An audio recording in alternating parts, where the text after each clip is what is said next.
तानी इतना खुश हो जाते हैं केवल 500 रुपए में बॉडी चेकअप।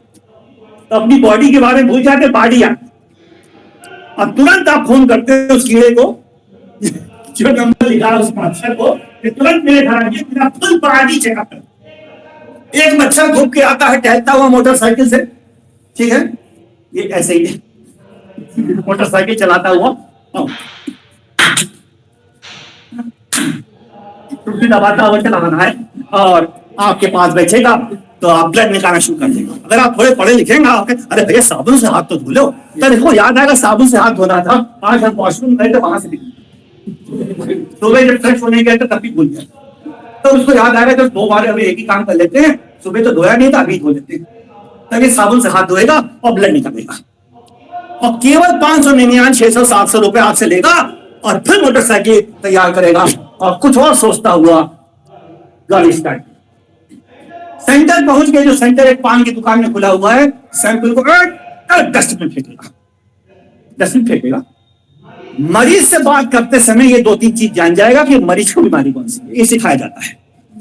जैसे मान लीजिए इनका ब्लड लेते हैं, ठीक है, तुम्हारे ही परिचय, नाम क्या है हमारा? पाठक यानी पंडित, ठीक। अगर आप पंडित हैं तो आपको डायबिटीज जरूर होगी, ये नियम है। पिताजी ताऊ जी है ना, अभी पिताजी की एज आई नहीं इसलिए मैं तुरंत ताऊ चला गया, क्योंकि तुम छोटी। ताऊ जी डायबिटीज, उसके ऊपर पता ही नहीं होगा, पता भी है ना, पता है। बाबा को लोग पता नहीं, हमारे बाबा को कुछ नहीं, सारे आपको, तुम्हारे बाबा को कुछ नहीं है, मरे कच्चे, अरे कुछ नहीं, उनको हार्ट अटैक हुआ, यही कहेगा मरीज, हार्ट अटैक हुआ, हार्ट फेल हुआ। हम फिर पूछेंगे आखिरी टाइम में खांसी आई, बहुत खांसे रहे, बहुत खांसे रहे, खांसी बहुत रहे, इसके मतलब पेशेंट को निमोनिया थी, पेशेंट को ब्लड शुगर लेवल हाई था, इसलिए वो डायबिटीज अनडायग्नोज थी, पेशेंट निमोनिया से मर गया है, अंडरलाइन डिजीज डायबिटीज। समझ में आ गई बात? तो पाठक जी से बात करेंगे तो ब्लड शुगर थोड़ी हाई है, क्योंकि हमको तुरंत पता चल गया, ठीक। और अगर फीमेल का ले रहे हैं और फीमेल 35 साल की है तो TSH थोड़ा सा बढ़ा देंगे, 4 तक होता है, 5.5 छापेंगे, कोई कुछ भी छापेंगे 5.5। इनकी माता की बड़ा खुश है, हमें थायराइड होएगा भी, क्या जी, क्या बात कर रही है, आज ही पूछ लेंगे, आपने घर वालों से आज ही पूछ लेंगे पाठक और थायराइड ना हो, ऐसा तो ही नहीं सकता, बाकी लोग खुश ना हो, अभी हम सबकी असलियत खो गई। आप मरीज मेरे सामने अगर उसने सब नेम बता दिया तो 50% डायग्नोसिस में बिना आंख बंद करके लिख दूंगा, ठीक है। तो बात करते समय ये इतना चला के इसको कंपनी में सिखाया गया है कि आदमी है तो हाथ पैरों में दर्द पूछ लेना, औरत उसके पूछ लेना, कमर में दर्द होता है, उस हिसाब से कैल्शियम घटा देना, ये कैल्शियम नॉर्मल छाप देगा, ये नीचे छाप देगा, 8 होता है, ये 7.9 छाप देगा, ये 8 छाप देगा, मरीज बड़ा खुश हो जाएगा, हमारा थोड़ा सा कैल्शियम बस कम है, बहुत खुश होगा। और अगर आदमी है तो कोलेस्ट्रॉल बढ़ा देगा, कोलेस्ट्रॉल बढ़ा के छाप देगा, जबकि इंडियन से कोलेस्ट्रॉल बढ़ता ही नहीं। ये हमारे देश के लोगों को पता ही नहीं, ना हम लोगों को पता, ना डॉक्टरों को पता। अरे इंडियन देश में कोलेस्ट्रॉल नहीं बढ़ता, बात समझिए, ये वेस्टर्न देश की बीमारी, हमारे देश में ट्राइग्लिसराइड बढ़ता है, जो कभी नहीं किया जाता क्योंकि महंगी जांच होती है, हमेशा नॉर्मल छापा जाता है। ये जितनी लैबें मैंने बोली, लाल हरी नीली पीली सब नॉर्मल छापा जाता है, और रिपोर्ट हमेशा मरीज लेके आता है, अरे कहते हैं हमें रुको, रिपोर्ट बंद करो, मैं बताऊंगा। मेल पेशेंट यूरिक एसिड 6.8, देखिए क्या है, हाँ 6.8 के पास ही है, थायराइड मेल नॉर्मल, फीमेल बढ़ा हुआ TSH, शुगर सरनेम से पता लगा लेंगे, ठीक है। कोलेस्ट्रॉल जरूर बढ़ा देंगे, हाँ कोलेस्ट्रॉल बढ़ाओ, और हम जब काउंटर चेक करेंगे तो कोलेस्ट्रॉल नॉर्मल के भी नीचे आएगा। और कोलेस्ट्रॉल बढ़ा के जो छाप रहे हैं, हमारे देश के 90% आदमी लोग कोलेस्ट्रॉल की दवाइयां खा रहे हैं। आज ही का नाम है उसका अटोर्वास्टैटिन या रोजुवेस्टिन, तुरंत डॉक्टर लिख कोलेस्ट्रॉल बढ़ा तो स्टैटिन देगा, और 6 महीने बाद पेशेंट को डायबिटीज हो जाएगा। स्टैटिन का पहला साइड इफेक्ट है डायबिटीज होना अनिवार्य है। और कोलेस्ट्रॉल नॉर्मल खाओ, बढ़ा के छापा गया है तो कोलेस्ट्रॉल की दवाई खिलाई जाएगी, जो सबको खिलाई जा रही, एस्पिरिन के साथ कोलेस्ट्रॉल की दवाई बढ़, सब लोग खा रहे 50 साल की उम्र। और जब कोलेस्ट्रॉल बनना बंद हो जाएगा मेरे शरीर के अंदर तो मेल्स को एक बड़ी बीमारी होगी जो कभी मुंह से नहीं बोलेगा। वो केवल ये बोलेगा अब हम बाबा बन गए, हम नाना बन गए। इनफर्टिलिटी, इंडियन पॉपुलेशन में 55 साल के ऊपर 90% मेल्स में इम्पोटेंसी है। क्या बोल रहे? इंडियन पॉपुलेशन में 55 साल के ऊपर 10 में से 9 लोगों का इरेक्शन मेल्स में नहीं हो रहा है। इतनी बड़ी संख्या है साहब, लेकिन मरीज कभी नहीं बताएंगे और उसकी वजह से फीमेल्स को बीमारी हो जाएगी। जैसे मेल्स में इंपोर्टेंसी होगी, फीमेल को बीमारी हो जाएगी। बीमारी का नाम है मैनिक डिप्रेसिव साइकोसिस। 40% फीमेल्स मेरे देश में रूरल एरिया में नहीं, अर्बन एरिया में एंटी डिप्रेसेंट खा रही है। यहां बैठे हुए अभी हम जरा सा नाम पूछ रहे, सर ने पूछ रहे, बता मेरे तुम्हारी माता जी, तुम्हारी मासी जी, तुम्हारी बुआ जी एंटी डिप्रेसेंट खा, पूछेंगे नहीं, ये पता। काम करने में मन नहीं लगता, बाल झड़ है, स्किन सूख रही है, वेट बढ़ रहा है, कमर में दर्द हो रहा है, रोने का मन नहीं। लेकिन पेशेंट कभी नहीं कबूलेगा आपके सामने। लेकिन जरा सा कहेंगे, घंटी बजाएंगे, जरा भाई साहब को ड्राइंग रूम बैठाओ, तो हमारा अटेंडेंट आएगा, भाई साहब जी आप ड्राइंग रूम बैठिए। तो सर ड्राइंग रूम चले गए, कोलेस्ट्रॉल दवाई खा, क्योंकि कोलेस्ट्रॉल की पढ़ाई खाए पड़। जितने मेदांता, अपोलो, सर्कस, सहारा बेसहारा अस्पताल खोले हैं, सब खिला रहे हैं, सब खिला रहे हैं। किसी तरह से आप लोग बीमार पड़े नहीं, ठीक है, और बीमारी होती है। जैसे भाई साहब ड्राइंग रूम में जाएंगे तो हम फीमेल हिस्ट्री लेंगे, मैडम आपका रोने का मन करता है? पहले वो कह रही थी नहीं हमारा रोने का मन नहीं करता। भाई साहब से क्या बात, भाई साहब के पास किस बात की करनी है? अरे रोए आप, आपके दुश्मन। वो हमसे ऐसे कह, जैसे उनके हस्बैंड का ड्राइंग रूम बैठे, मैडम आपका रोने का मन करता है?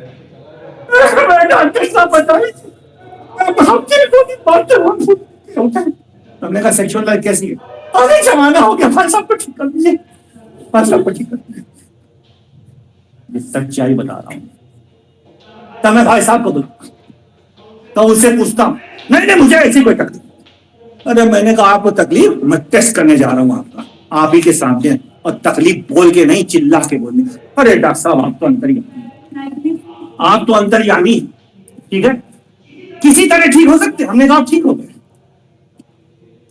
कोलेस्ट्रॉल जैसे मैंने टेस्ट किया निकल के आया 105, तुरंत स्टैटिन बंद, तुरंत एस्पिरिन बंद, तुरंत बीटा ब्लॉकर्स बंद किए, इरेक्शन वापस आ गया, इरेक्शन वापस आ गया। यानी कि पोटेंसी हो गई ठीक, क्योंकि ओवर मेडिकेशन कराया जा रहा है इंडियंस को। यही सहारा अस्पताल बेसहारा जहां हो जाते हैं। बचपन में अपोलो सर्कस आती है, Apollo hospital, Apollo circus, journey circus बचपन में, ठीक है। एक मेदांता, एक मैं, चिड़िया कौवे जितते हैं, सब आपको बीमार कर रहे हैं। लेकिन आप लोग वहां जाके बड़ी टाइम मेदांता में दिखा, मेदांता का पर्दा मेरे सामने आ, मेदांता में था, अरे अपनी नसीब तुम्हारे फूट गए जो मेदांता गया, ठीक है, क्योंकि वहां सुबह टारगेट किया गया डॉक्टर, इस वहां तक 5 लाख की जांचें नहीं लेकिन कल समझ में आई बात। तो वही फ्लेबोटमी पे वापस आते हैं। तो इसमें जो खून निकालना है, वेन से निकालना है, एसेप्टिक कंडीशन में निकालना, गलती टेक्नीशियन क्या कर रहा है हम बताते हैं। सबसे पहले टॉनिक बांधना है, ये तो पता ही है। स्प्रिट से सफाई करनी है, स्प्रिट से सफाई करने के बाद हर टेक्नीशियन क्या कर रहा है? टटोला कर रहा है, टटोली कर रहा है। स्प्रिट से सफाई हो गई, उसके बाद अपने गंदे हाथ टटोल ला गए। देखिए ब्लेंडर, स्प्रिट के सफाई होने के बाद टटोल रहा है और ब्लड खींच रहा है। जैसे ही हाथ लगाया आपने पेशेंट के, आपके हाथ के स्टेफाइलोकोकस ऑरियस नॉर्मल बैक्टीरिया तुरंत उसकी स्किन में चिपक जाएंगे और पेशेंट के ब्लड में तुरंत आ जाएंगे और रिपोर्ट आएगी पॉजिटिव, जबकि मरीज को बीमारी नहीं थी। और यही होता है, यानी कि ब्लड निकालते समय आपको पहले पैल्पेट कर लेना है। एक बार वेन पैल्पेट कर लीजिए, उसके बाद स्पिरिट से साफ करिए, उसके बाद आप हाथ नहीं लगा सकते, वेन पे हाथ नहीं लगा सकते, ना हाथ से लगा सकते, ना नंगे हाथ लगा सकते। अगर गलती से भी लगा दिए तो आपके अंदर स्किन पे जो नॉर्मल बैक्टीरिया रहते हैं वो वहां चिपक जाएंगे और ब्लड देते समय ब्लड में घुस जाएंगे और रिपोर्ट आएगी पॉजिटिव, जबकि थी नेगेटिव। ठीक, तो ये काम बहुत इंपॉर्टेंट करना है। तो फ्लेबोटमी के लिए एसेप्टिक कंडीशन में पहली गलती तो टेक्नीशियन ने की। दूसरी गलती जो हो रही है कि फ्लेबोटमी ब्लड जो निकाला जाता है एक फ्लेबोटमी चेयर पे निकाला जाता है। लिखें पैराफर्नेलिया में फ्लेबोटमी चेयर, PHLEBOTOMY, फ्लेबोटमी, फ्लेबोटमी चेयर, यानी कि एक स्पेशल चेयर होती है जिसपे मरीज को बैठाया जाता है।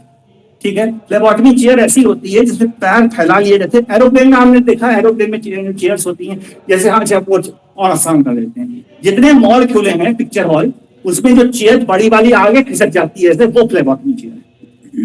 ठीक है, क्योंकि जो पैर आगे रख के वो पैर आगे चले जाएंगे, और जो हत्थे हैं वो बड़े चौड़े होते हैं, हत्थे चौड़े होते हैं, जबकि वहां पे चौड़े नहीं है। पिक्चर हॉल में, एरोप्लेन में चौड़े, इतने बड़े बड़े हत्थे होते हैं।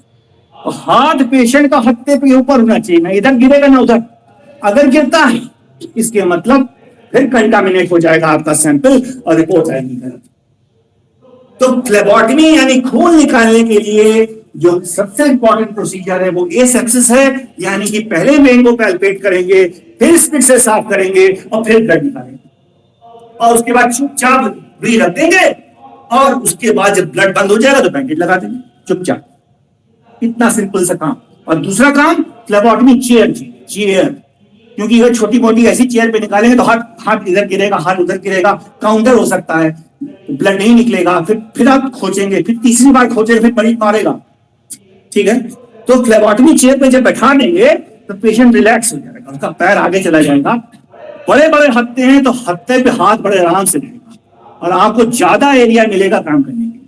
तो फ्लेबोटमी के लिए पहला पॉइंट हो गया है एसेप्सिस, दूसरा पॉइंट हो गया फ्लेबोटमी चेयर, और तीसरा पॉइंट है एक सेफ चैम्बर, यानी एक ऐसा कमरा होना चाहिए जहां पर कोई इंफेक्शन ना हो। अब ये कैसे बनाएंगे सेफ चैम्बर, यानी कि जब पेशेंट उस चैम्बर में जाए तो उससे पहले उस चैम्बर में एयर कर्टेन लगा होना चाहिए। ठीक है, एयर कर्टेन जो हमारे यहाँ है उनसे कहना जब आए एयर कर्टेन कहां लगा हुआ है, जो अकाउंटेंट बैठता है हमारे यहाँ उसके दरवाजे के बाहर एयर कर्टेन लगा है। पहले फ्लेबोटमी चैम्बर वो था। ठीक है, तो एयर कर्टेन क्या होता है, बहुत तेजी से हवा फेंकी जाती है मरीज के ऊपर से, और मरीज के ऊपर जितने डस्ट और जितने बैक्टीरिया, जितने माइक्रोब होते हैं हवा के प्रेशर से बाहर गिर जाते हैं, और फिर मरीज अंदर प्रवेश करता है। तो ब्लड लेते समय वो बैक्टीरिया, माइक्रोब मेरे ब्लड के अंदर नहीं आते, पेशेंट के ब्लड के अंदर नहीं आते, रिपोर्ट गलत नहीं। ठीक है, तो फ्लेबोटमी में क्या जाना, फ्लेबोटमी एक क्रिया है ब्लड निकालने की, वेनस ब्लड निकालने की, माइट्रल वेन से ब्लड निकालते हैं। और सबसे इंपॉर्टेंट चीज है कि इसमें सफाई करनी चाहिए, लेकिन वेन पहले पैल्पेट करेगा टेक्नीशियन, फिर स्पिट से सफाई करेगा और फिर ब्लड निकालेगा। और फ्लेबोटमी चेयर होनी चाहिए, और तीसरा चैम्बर होना चाहिए, और चैम्बर के बाहर कर्टेन लगा होना चाहिए।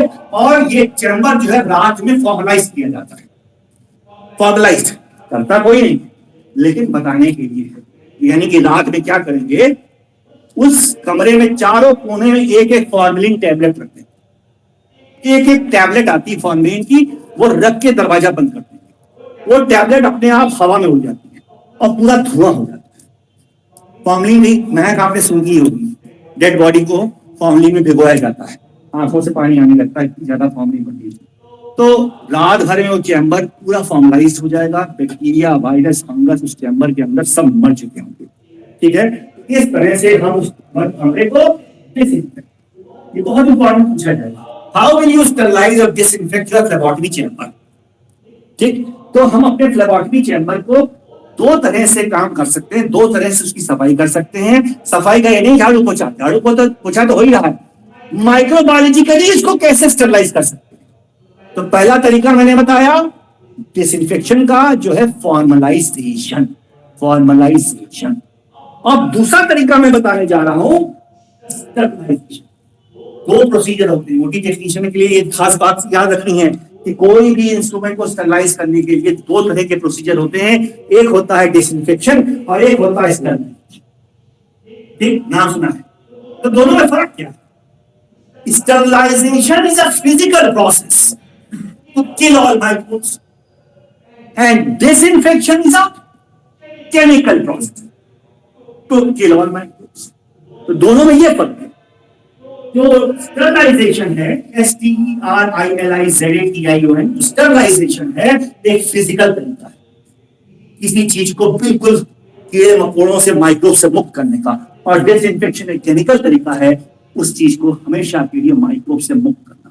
जैसे सर्जिकल इंस्ट्रूमेंट्स हैं, उनको भी हम स्टरलाइजेशन भी कर सकते हैं, डिसइंफेक्शन भी कर सकते हैं, जो आपको ओडी टेक्नीशियन को करके देना है, अभी बताएंगे उसको।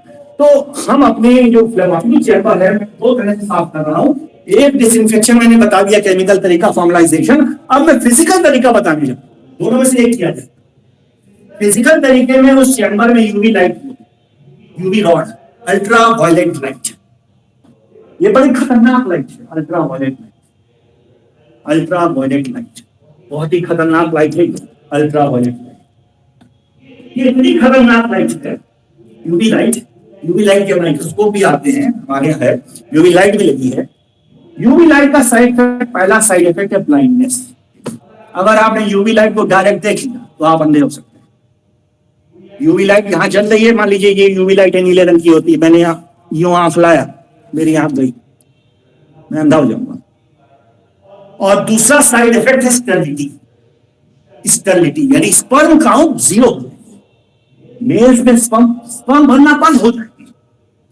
ठीक है, तो फ्लेबोटमी चेयर हो या फ्लेबोटमी चैम्बर हो या ऑपरेशन थिएटर हो या ऑपरेशन थिएटर हो या क्लिनिक हो, उसको यूवी लाइट से स्टेरलाइज तो किया जाता है, लेकिन बहुत ध्यान से, बहुत ध्यान से।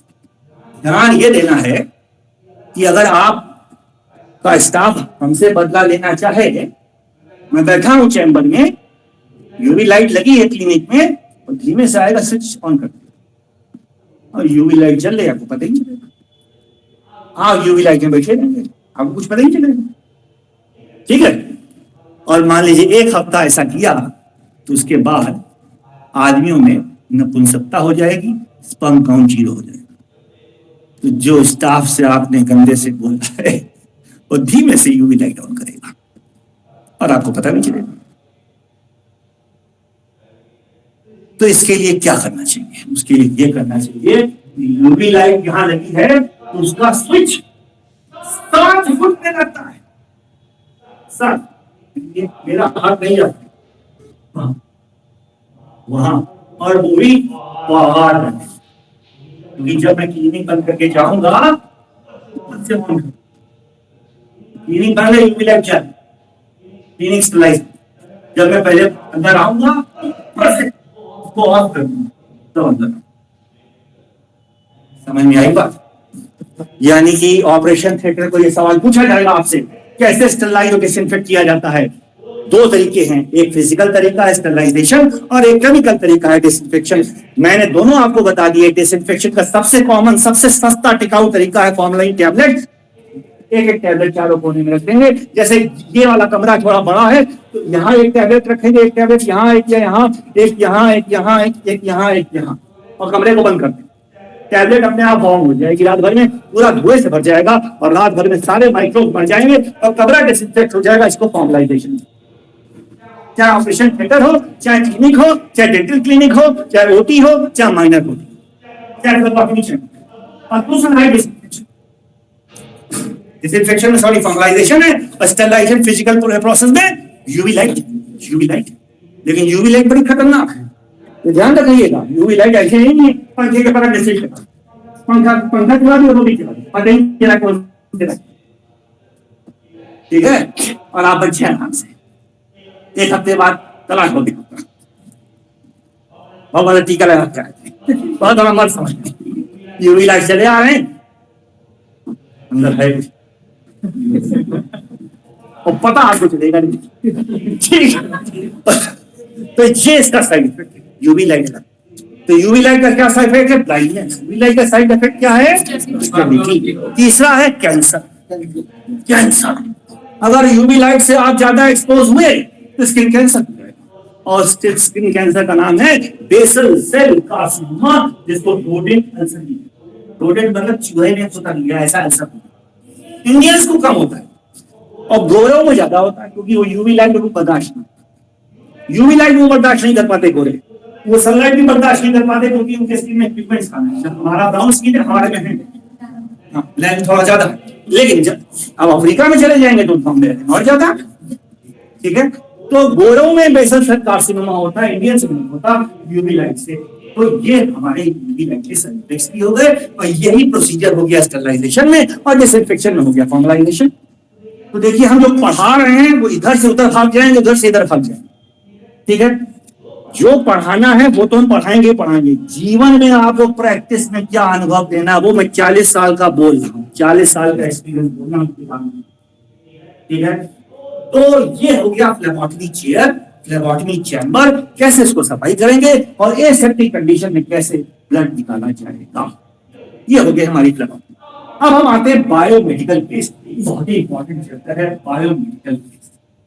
कोई भी सामान क्लिनिक में डिस्पोज आप ऐसे नहीं कर सकते हैं, अन्यथा ऐसा फाइन पड़ेगा आपके मालिक के ऊपर कि 2 दिन में क्लिनिक बंद हो जाएगी। इसलिए भारत सरकार का एक नियम है कि उन्होंने अलग अलग रंग के डिब्बे बनाए जिसमें अलग अलग तरह की चीजों का आप इस्तेमाल कर सकते हैं। सबसे पहले येलो डिब्बा, ये पैथोलॉजी वालों के लिए बहुत ही इंपॉर्टेंट है।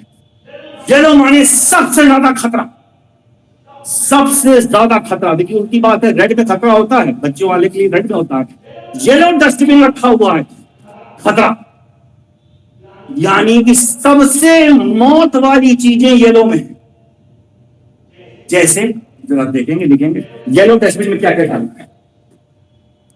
नंबर 1 ब्लड बैग्स, ब्लड के बैग्स, यानी कि पेशेंट को ब्लड चढ़ाया गया है, अब ब्लड बैग बचा हुआ है तो ब्लड खत्म हो गया है, ब्लड बस बैग फेंकना है, ब्लड उसमें लगा हुआ है तो वो फेंकना है तो कहां फेंकेंगे, येलो डस्टबिन।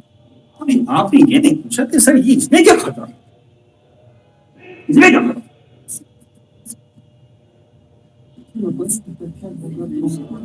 ब्लड तो टेस्ट हो क्या, ब्लड तो टेस्ट होके आया है, HIV negative, hepatitis B negative, तभी तो जवाब।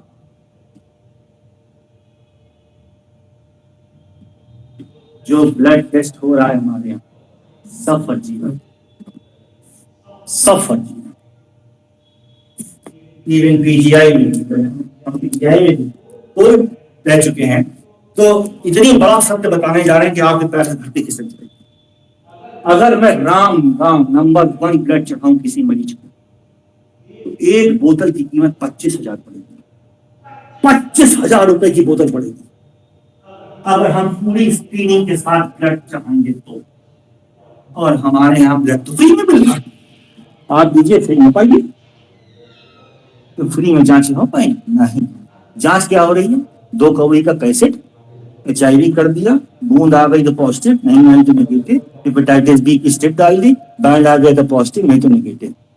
नहीं, 20% लोगों में ऐसा नहीं होगा, वो नेगेटिव आएगी लेकिन RT-PCR पॉजिटिव हो, RT-PCR positive, real time polymerase chain reaction, जो CBNet से किया जाता है, करोड़ों की machine CBNet, cartridge based nucleic acid amplification test CBNet। तो जब आप हमारे यहाँ आएंगे तो उसे पूछिएगा CBNet का नाम है, इसको जीन एक्सपर्ट भी कहते हैं, gene expert machine, gene expert machine, यानी वो DNA और RNA को पकड़ती है। बैक्टीरिया तो बहुत ऊंची है, यानी बैक्टीरिया का फ्रेगमेंट का DNA और RNA का जरा सा फ्रेगमेंट भी सैंपल में है तो पकड़ में आ जाए और तुरंत रिपोर्ट आएगी पॉजिटिव, हम तुरंत ब्लड रोक देंगे, ये ब्लड नहीं चढ़ सकता। और वो ब्लड का जब आप बचाएंगे, राइजा लगाएंगे 2 कौड़ी का कैसेट वाला, तो निगेटिव आता है, निगेटिव छत जा रहा है, 20 रुपए की किट है, ठीक। और आप बड़े खुश हैं कि हमें सब साफ समझ रहा है, और 1 साल के बाद आपके लिवर में सूजन आ जाएगी और पेट में पानी भर जाएगा और हो जाएगी सिरोसिस। और यही हो रहा है, जहां जहां पेट में पानी भर रहा है, किसी भी पेशेंट में सिरोसिस है, हेपेटाइटिस सी पॉजिटिव मिल रहा है। और उनकी जरा सी हिस्ट्री ली जाए, ब्लड ट्रांसफ्यूजन हुआ था, यस, लेकिन हमें तो सब डॉक्टर साहब नेगेटिव ब्लड चढ़ाया गया था। नेगेटिव नहीं, वो एलाइजा का 2 कौड़ी कैसेट वाला नेगेटिव था, आपको तो RT-PCR कराना जो आपने नहीं करा, ठीक है। इसलिए जो ब्लड बैग फेंक रहे हैं, जो सो कॉल्ड नेगेटिव है, वो खतरे से भरा हो सकता है, वो HIV पॉजिटिव भी हो सकता है जबकि उसका टेस्ट निगेटिव लिखा हुआ है। वो हेपेटाइटिस बी पॉजिटिव भी हो सकता है, हेपेटाइटिस सी पॉजिटिव भी हो सकता है। जो आप लोग हीमोग्लोबिन बड़े चौड़े से करते रहे, हाथ से उंगली से मिला मिला के, आज के बाद कभी नहीं करें। अपने स्किन ब्लड में या ब्लड के प्रोडक्ट्स में लगने ना पाए, वो आखिरी दिन होगा। कौन सा HIV पॉजिटिव पेशेंट है आपको पता नहीं चलेगा, कौन सा हेपेटाइटिस बी पॉजिटिव पता नहीं चलेगा, कौन सा हेपेटाइटिस सी पॉजिटिव पता नहीं चलेगा, और तुरंत आपको इन्फेक्शन होगा। हेपेटाइटिस बी, हेपेटाइटिस सी और HIV, ये प्रोफेशनल हैजार्ड है। जो सर्जन को और पैथोलॉजी के टेक्नीशियन को ये बीमारी बहुत ज्यादा होती है। गलती आपकी, आपने कुछ नहीं होता। ऐसे ब्लड अगर आपके टच हो जाए तुरंत स्पिरिट से साफ करना है, स्पिरिट की गॉज फेंकनी है, नल खोल देना है। नल चलता रहेगा, पानी आपके ऊपर कटे पे चलता रहेगा, चलता रहेगा, 30 सेकंड तक रनिंग वाटर चलता रहेगा, फिर साबुन से धोएंगे। ये तो इंडिया का है। अगर आप विदेश में होंगे तो आपको बंद कर दिया जाएगा, आप तुरंत क्वारंटीन, ठीक है, 1 महीने के लिए आपको वार्ड बंद कर दिया और आपको HIV का टेस्ट कराया जाएगा, RT-PCR कराया जाएगा, और खुदा न खास्ता पॉजिटिव आ गया तो 6 हफ्ते तक आपको एंटी रेट्रोवायरल थेरेपी खिलाएगी। एड्स की दवाइयां, ये विदेश में, इंडिया में नहीं हो रहा है। तो इंडिया में मान लो होगा तो जरूर चोट तो निश्चित लगेगी आप लोगों को, तो कुछ नहीं करना, जैसी चोट लगे स्पिरिट उठानी है, वही बहुत प्यार से साफ कर लेना है, बहुत रगड़ना नहीं है, ना खून निकालना है, वायरस और अंदर चला गया, केवल हल्का से स्पिरिट से साफ करना, नल खोल देना है, नल के सामने अपने हाथ, कटे हुए हाथ को रखना है, पानी चलता रहेगा, पानी चलता रहेगा, वुंड के ऊपर चलता रहेगा, चलता रहेगा 30 सेकंड के तक, और 30 सेकंड के बाद लाइफ बॉय से हाथ धोएंगे और बैंडेज लगा देंगे। ये होगा जरूर आपके साथ, ये कतई भूल जाएंगे तो होगा जरूर। अब ये पूछने पर जाएंगे, अरे सर तो कहीं HIV पॉजिटिव तो नहीं था, वो हेपेटाइटिस बी पॉजिटिव तो नहीं था, हेपेटाइटिस सी पॉजिटिव, ये सब भूल जाएंगे। क्यों? क्योंकि HIV ट्रांसमिशन का जो रेट होता है वो 0.2%, यानी कि अगर आपको 200 बार HIV पॉजिटिव का कट हो तो 199 बार आप बच जाएंगे, एक बार आप बच जाएंगे। इंसिडेंस कितना कम हो? वही कम, 0.2%, यानी 200 बार आपको चोट लगी, और 200 बार जो चोट लगी है HIV पॉजिटिव के मरीज से लगी है, उसका खून लग गया है, तो 199 बार आप बच जाएंगे, एक बार बच जाएंगे, यानी कि incidence of transmission is very low. इसलिए डरने की बात ज्यादा नहीं, ठीक है। तो ये ब्लड ड्रॉन इन्फेक्शंस होते हैं जो इसलिए सबसे खतरनाक ब्लड बैग्स है, और ये हमको जरूर होंगे। दूसरे नंबर पे कल्चर, डिस्पोजेबल कल्चर प्लेटें बनाई आपको, blue agar, blood agar, chocolate agar बनवाई गई थी। हाँ, तो वो जो कल्चर जब हम करते हैं पेशेंट का, और जब कल्चर होने के बाद सैंपल जब फेंका जाता है, उसका मीडिया निकाल के फेंका जाता है, वो येलो बैग में फेंका जाता है, क्योंकि उसके अंदर माइक्रो पेशेंट का इन्फेक्शन के बैक्टीरिया उसमें भयंकर रूप से ग्रो कर चुके हैं, उसको येलो बैग में फेंकना, ठीक है। और फेंकते समय मास्क पहनेंगे, फेंकते समय ग्लव्स पहनेंगे, फेंकते समय हेड मास्क पहनेंगे, तो भी कोई भी चीज उछल के आपकी आंख में जा सकती है, मुंह के अंदर जा सकती है, हाथ में लग सकती है, ठीक है। और गॉगल्स भी पहने जाते हैं, जो इंडिया वाले नहीं पहन रहे हैं, ठीक है। ब्लड बैग्स, कल्चर्स, ये फेंकेंगे। लाइव और एटेन्यूएटेड वैक्सीन, वैक्सीन लगने के बाद अगर वो बेकार हो जाती है तो येलो डस्टबिन में फेंकेंगे। ऑल ह्यूमन टिश्यू, कुछ भी हमारा ऑर्गन आएगा मरीज का, हार्ट, लीवर, किडनी, बायोप्सी के आता है, जब उसका काम हो जाएगा तब उसको येलो डस्टबिन में फेंकेंगे, ठीक है। All human and animal cultures, यानी कोई भी उसका काम होगा। और सबसे इंपॉर्टेंट है येलो बैग में all Covid samples, all Covid samples, Covid का कोई भी सामान होगा मरीज का, वो येलो नहीं, ठीक है। जैसे मरीज का थ्रोट स्वाब स्टिक लिया आपने, नेजल स्वाब लिया, ठीक है, स्वाब, तो स्वाब जब टेस्ट हो जाएगा तो येलो बैग, कोई भी रिएजेंट जो हमने कोविड की टेस्टिंग में यूज किया है, टेस्ट होने के बाद हम येलो बैग, ये येलो बैग बहुत इंपॉर्टेंट है, ठीक है। तो यहां पर ये चार्ट जरूर बना, ये चार्ट में सब कुछ लिखा हुआ है। Yellow bag, human anatomical waste, animal anatomical waste, solid waste, discarded medicine, बहुत इंपॉर्टेंट है। अगर एक्सपायरी हो गई है मेडिसिन की तो आपको येलो बैग में फेंकना होगा। ये एग्जाम में जरूर पूछा जाएगा, क्योंकि एक्सपायरी मेडिसिन आपके सामने रखी जाएगी एग्जामिनर के द्वारा। आप पहले देखेंगे एक्सपायरी है कि नहीं, और ये जो एक्सपायर हो गई ये कहां फेंको, ये जरूर पूछा जाएगा आपसे एग्जाम, क्योंकि सबसे आसान है पूछना। ठीक है, ये हो गया expired discarded medicine. Chemical waste, microbiological and clinical lab waste और केमिकल लिक्विड वेस्ट, जो भी केमिकल बच जाएगा सब येलो बैग में फेंकेंगे। येलो खतरनाक। आगे आते हैं रेड रंग के बैग, रेड रंग के हैं। रेड रंग का जो बैग होता है उसको हम रिसाइकिल कर सकते हैं। रिसाइकिल मतलब जो चीज उसमें फेंक रहे हैं बाहर भी किसी प्रकार से यूज कर सकते हैं, किसी और टेक्नोलॉजी पास करते हैं। तो इसमें क्या करेंगे, tubings, test tubing, bottles, intravenous tubes, catheter, urine bag, जितने भी प्लास्टिक के बने हुए सामान, प्लास्टिक की सिरिंज, प्लास्टिक का कैथेटर, प्लास्टिक का कोई भी सामान होगा सब रेड बैग। तो ये याद रखें, रेड माने प्लास्टिक, प्लास्टिक प्लास्टिक। देखिए ट्यूबिंग, ये जो ट्यूबिंग होती है वेन, इंट्रावेनस ट्यूबिंग नहीं होती है, ब्लड चढ़ाने, वेनस चढ़ाने की आईपी ट्यूब, यहाँ फेंकेंगे ट्यूब। बॉटल्स, प्लास्टिक की सारी बॉटल यहीं फेंकेंगे। इंट्रावेनस ट्यूब यहाँ फेंकेंगे। कैथेटर, जो प्लास्टिक का कैथेटर लगाया था, Foley's catheter, direct catheter, rectal catheter, सब प्लास्टिक और रबर के बने हुए हैं, सब इसमें फेंकेंगे। यूरिन बैग्स, प्लास्टिक का बना हुआ बैग, प्लास्टिक यहाँ फेंकेंगे। सिरिंजेस, जो प्लास्टिक की सिरिंज बनी हुई है इसमें फेंकेंगे। मेटल नहीं फेंकेंगे इसमें, केवल प्लास्टिक का सामान फेंकेंगे, मेटल नहीं फेंक देना इसमें रेड वाले में। और ग्लव्स, ये भी रबर के बने हुए हैं, यानी कि एक तरह का प्लास्टिक है। तो इसमें ये बहुत ही इंपॉर्टेंट, रेड माने प्लास्टिक, प्लास्टिक, रबर, रबर, यहाँ ये सारा सामान। ये ठीक, आगे बढ़ते। व्हाइट ट्रांसलूसेंट, ये जो व्हाइट रंग का डिब्बा होता है ये पंक्चर प्रूफ होता है, यानी कि इसमें जो भी सामान फेंकेंगे वो इधर उधर से निकल नहीं सकता। इधर उधर से मतलब बिल्कुल टाइट पैकिंग होगी उसकी। ये नहीं कि आपने नीडल डाल दी तो उधर से निकल आई, इधर से निकल आई ना, बिल्कुल उसकी टाइट पैकिंग होगी। वेस्ट शार्प मेटल्स, यानी कि जो आपने सिरिंज ली है उसका जो मेटल पार्ट है वो व्हाइट में जाएगा, वो व्हाइट में जाएगा। ठीक है, यानी कि जब आप ब्लड लेंगे पेशेंट का तो नीडल को डिस्ट्रॉय करना पड़ता है, नीडल इंसुलेटिंग सिस्टम से डिस्ट्रॉय करना पड़ता है। तो उसमें नीडल कट के नीडल इंसुलेटर में चली जाती है और प्लास्टिक बाहर आपके हाथ में रह जाता है।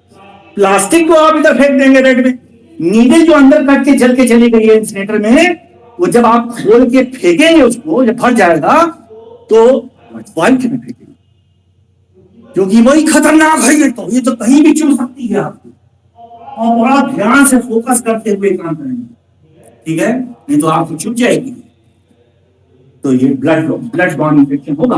तो ये आ गया यहाँ पर आखिरी चीज, ब्लू ब्लू ब्लू बिन, ब्लू बिन।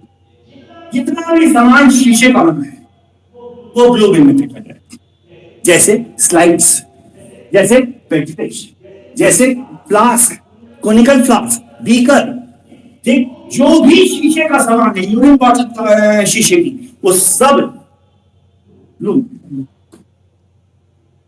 ठीक है, अब आते हैं असली चीज पे, यानी कि आपने अलग अलग चीज तो फेंक दी, अब ये यहां से जाएगी। अब सुनिए, ये दोनों बैग्स, येलो और रेड, ये नगर निगम वाले आके ले जाते हैं, पोल्यूशन कंट्रोल बोर्ड वाले।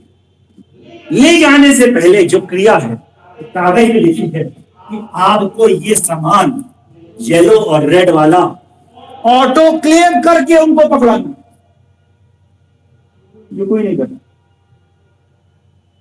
ऑटो क्लेम कर, यानी ऑटो क्लेम खोलेंगे, पूरा येलो बैग, इसमें येलो ही बैग होगा, प्लास्टिक का जो डिब्बा है उसके अंदर भी जो पॉलिथीन है वो भी येलो। बात समझिए, इस पे इंस्पेक्शन होता है, उस पर क्यूआर कोड छपा होता है। जैसे आपका एग्जामिनर आएगा अपने फोन से क्यूआर कोड स्कैन करेगा, अगर वो असली है तो वो आपके फोन में उसको ले जाएगा कि हाँ ये यूपी गवर्नमेंट का पोल्यूशन कंट्रोल से पास है, और नहीं तो नहीं पास, गलत काम हो रहा है। ठीक है, तो ये सारे सामान को ऑटो क्लेम करेंगे आप लोग, बहुत ध्यान से, ग्लव्स पहनेंगे। ठीक है, सब सामान को धीमे से उठा के बांधेंगे, बहुत धीमे काम करेंगे, क्योंकि कहीं कहीं ना कुछ गंदा संदा लगा होगा। बलगम हो सकता है, खून हो सकता है, लैट्रिन हो सकती है, पेशाब हो सकती है, वोमिटस हो सकता है, कुछ भी गंदगी हो सकती है। बहुत धीमे से ग्लव्स पहन के बांधेंगे, ऑटोक्लेव में रखेंगे। अपना ग्लव्स भी ऐसे उतारेंगे, ये उलट जाएगा तो ये पकड़ लेंगे दूसरे हाथ से, फिर इसको यूं उठाएंगे, ये भी उलट जाएगा, यानी गंदा पार्ट अंदर चला जाएगा। फिर ग्लव्स को पकड़ के वो भी ऑटोक्लेव में डाल देंगे। ठीक है, ऑटोक्लेव को ऑन कर। ऑटोक्लेव में जो टेम्परेचर होता है लिख लेंगे 121 degree centigrade at 15 pounds of pressure और 15 मिनट्स। ये इक्वेशन है, ये कभी ना भूलना, हमेशा पूछी जाएगी। 121 degree centigrade temperature at 15 pounds of pressure for 15 minutes. For 15 minutes. For 15 minutes. ये WHO की ऑटोक्लेव की इक्वेशन जो सबको याद होनी चाहिए कि ऑटोक्लेव में भाई कितना टेम्परेचर रखोगे, 121 डिग्री सेंटीग्रेड रखेंगे, 15 पाउंड प्रेशर, 15 पाउंड प्रेशर रखेंगे 15 मिनट। अब देखिए इसकी असलियत, ये तो किताब में लिखा, अब इसकी असलियत सुनिए। यानी कि जब ऑटोक्लेव आप ऑन करेंगे तो 15 पाउंड प्रेशर को पहुंचने में ही 40 मिनट लगेंगे। उसके 15 मिनट के बाद आप ऑटोक्लेव बंद करेंगे। देखिए तरीका, 121 डिग्री सेंटीग्रेड टेम्परेचर को पहुंचने में ही 40 मिनट लगेंगे। 15 पाउंड को पहुंचने में 40 मिनट लगेंगे। तब तक आप घड़ी तब देखेंगे जब ये उसकी सुई दिखाने लगेगी, हाँ भाई 15 पाउंड पहुंच गया, आप देखेंगे 3 बज गया। उसके 15 मिनट तक, यानी ऑटोक्लेव कितना चला, 1 घंटा 40 मिनट, 1 घंटा 40 मिनट चला। ये गलती सब लोग करते, तो 15 मिनट बनते। ठीक है, ये असलियत है। और जब ये टाइम हो जाएगा तो ऑटोक्लेव को तुरंत कतई नहीं खोलेंगे, नहीं आप जल जाएंगे, उसको बंद कर देंगे। 1 घंटे तक उसकी सीटी निकलती है। जब पूरी तरह सीटी निकल जाएगी 1 घंटे तक, उसके बाद उसके पास जाएंगे और धीमे से देखेंगे सीटी की पूरी हवा निकल गई है, फिर निकाल के अलग हो जाएंगे, फिर निकल के हाँ निकल, तब अपने मुंह को दूर करेंगे और ऑटोक्लेव खोलेंगे। और जैसे खोलेंगे भक्का निकलेगा स्टीम का, उससे आप जल सकते हैं। अपने मुंह को दूर रखेंगे, दूर रखेंगे मुंह को, आप जल जाएंगे। क्योंकि स्टीम से जो जला हुआ होता है वो गर्म पानी से 540 टाइम्स ज्यादा गर्म होता है, क्योंकि उसकी लेटेड हीट 540 किलो कैलोरी होती है, जबकि वाटर की सब। ठीक है, ये ध्यान रखिएगा, नहीं बहुत तेज चलेंगे आप इस तरह से, क्योंकि ऑटोक्लेव तो आप ही लोग करना है, चाहे ओटी हो, चाहे टेक्नीशियन हो, चाहे डीएमएलटी हो, तो ऑटोक्लेव तो आप ही लोग करना। ऑटोक्लेव करने के लिए पहले पानी डाला जाता है, पहले पानी भरा जाता है, फिर ट्राइपॉड स्टैंड रखा जाता है, फिर एक भगोना रखा जाता है, उसमें सारे सामान रखे जाते हैं। ठीक है, फिर ऑटोक्लेव को बंद किया जाता है, फिर इतना टाइम देके उतना टेम्परेचर पहुंचा के 15 मिनट के बाद उसको बंद किया जाता है, 1 घंटे के बाद उसको खोलना। समझ में आ गई बात? This is the best method of sterilization. Exam में पूछेगा, this is the best method of sterilization of anything on the planet. Answer is autoclave. It was invented by Louis Pasteur. Louis Pasteur ने इसका आविष्कार किया था 1888 में, जो आज तक हम इस्तेमाल कर रहे हैं। That is why Louis Pasteur is known as father of microbiology. Father of microbiology. तो लुईस पास्चर ने ऑटोक्लेव इन्वेंट किया, हॉट एयर ओवन इन्वेंट किया, ट्यूबरकुलोसिस का बैक्टीरिया इन्वेंट किया, रेबीज वैक्सीन इन्वेंट की, इसीलिए उनको फादर ऑफ माइक्रोबायोलॉजी कहता है। और फ्रांस के वो रहने वाले थे, इसलिए आज भी वहां पर इंस्टीट्यूट ऑफ लुईस पास्चर है, सबसे बड़ा इंस्टीट्यूट। तो मैंने आपको आज फ्लोरोटमी का तरीका बताया, बायोमेडिकल बेस का तरीका बताया, कैसे ब्लड लेते हैं, ठीक, ये सारे तरीके बताए, जिसको आपको बहुत सावधानी से और हर आदमी को आज ही हेपेटाइटिस बी